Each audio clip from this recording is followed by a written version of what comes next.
అధ్యక్ష, మొదటి ప్రశ్నకు సమాధానం లేదండి. ప్రస్తుతం ఉచిత గ్యాస్ సిలిండర్లను రాష్ట్ర ప్రభుత్వం అందించడం లేదు. అయితే 2016 నుంచి 24 వరకు ప్రధాన మంత్రి ఉజ్వల యోజన పథకం కింద కొంతమంది లబ్ధిదారులకి ఈ ప్రయోజనం చేకూరుతున్నది.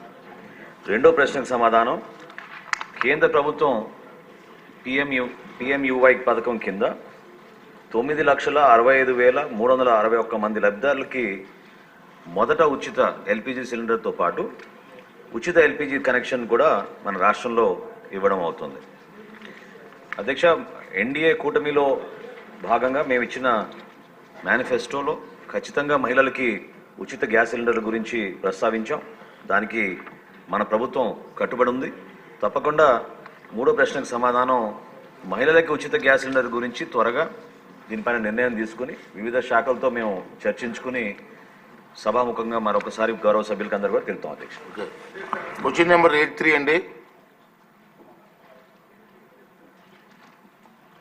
సార్ మీరే మనోహర్ గారు 83. థ్యాంక్ యూ అధ్యక్ష.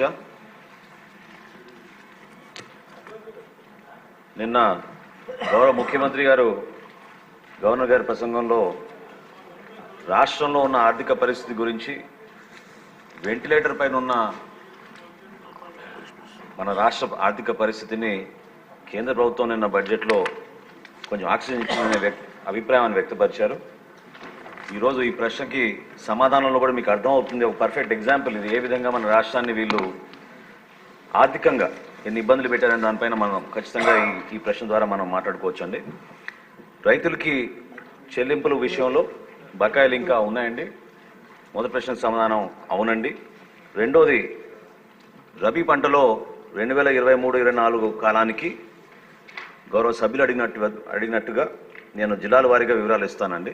పశ్చిమ గోదావరి జిల్లా మేము ధాన్యం సేకరించింది 6,41,129 మెట్రిక్ టన్నులు.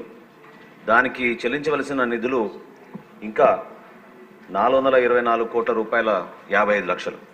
అదేవిధంగా తూర్పుగోదావరి జిల్లాలో 2,28,423 మెట్రిక్ టన్నులు సేకరిస్తే ఈ రోజు వరకు కూడా ఇంకా మేము చెల్లించాల్సింది 27 కోట్ల 66 లక్షలు.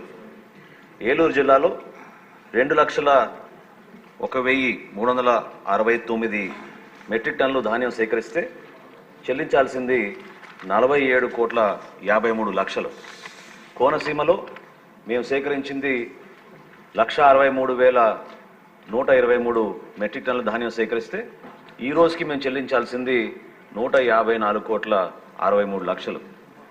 కాకినాడ జిల్లాలో మేము ధాన్యం సేకరించింది 25,982 మెట్రిక్ టన్నులు అయితే ఈ రోజుకి మేము చెల్లించాల్సింది 9 కోట్ల 49 లక్షలు.